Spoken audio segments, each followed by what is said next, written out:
খুলনার বাজারে গত ১ মাস ধরে চলছে সয়াবিন তেলের সংকট। বাজারে দেখা নেই বড় তেলের বোতলের, তাই ছোট বোতল এবং খোলা ভোজ্য তেল কিনতে বাধ্য হচ্ছেন ক্রেতারা, যার প্রভাব পড়েছে দামে। এ নিয়ে আরও জানাতে খুলনার বড় বাজার থেকে যুক্ত হচ্ছেন তরিকুল ইসলাম। তরিকুল, সয়াবিন তেলের সরবরাহ কমার কারণ কি এবং ব্যবসায়ীরা কি বলছেন এই বিষয়ে, এবং তেলের দরদাম সম্পর্কে জানাবেন।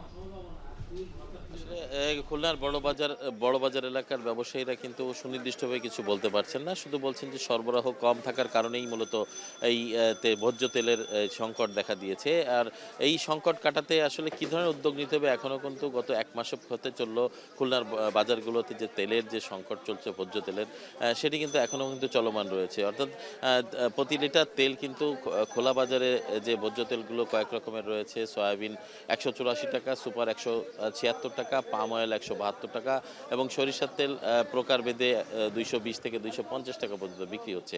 এবং আমরা এখানে এসে যে বিষয়টি দেখেছি যে বড় বাজারের বেশিরভাগ দোকানেই কিন্তু বড় বোতলের সয়াবিন তেলগুলো ঝোলানো থাকতো এবং সেটি একটি নির্ধারিত দামে, সরকারি দামে বিক্রি হতো, 800 টাকা বা 810 টাকায় বিক্রি হতো। সেটি কিন্তু এই সংকট চলছে। এবং আমরা যেখানে আছি এর পাশে আরেকটি সড়ক রয়েছে যেখানে পাইকারি সয়াবিন তেল বিক্রি হয়ে থাকে, সেখানেও কিন্তু তারা সংকট দেখাচ্ছেন এবং সেখানে ছোট বোতল কিছু আছে এবং সেই তেলগুলো কিনতে গেলে খুচরা পর্যায়ের ব্যবসায়ীরা সেখানে এসে তাদেরকে বিভিন্ন প্রকার অন্যান্য জিনিসগুলো কিনতে বাধ্য করছে এবং সেখান থেকে 1 লিটার তেল যেটি বিক্রি হচ্ছে 180 টাকায়, এছাড়া কিন্তু অনেকে খুচরা পর্যায়ে নিয়ে যে 190 টাকা বা 85 টাকায় বিক্রি করছে। সব মিলিয়ে খুলনার বাজারে যে এই সংকট, এটি কিন্তু এর আগে কখনো আসলে যারা ভোক্তা রয়েছে তারা কিন্তু এ ধরনের মুখোমুখি হয়নি, এবারই প্রথম।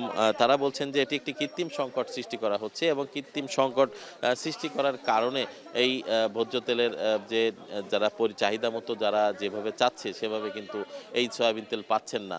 আর যে কারণে সয়াবিন তেল শুধু নয় বা অন্যান্য তেলগুলো পাচ্ছেন না, বিশেষ করে শুধুমাত্র খোলা যে তেলগুলো রয়েছে তারই দ্বারস্থ হতে হচ্ছে সেসব দোকানে।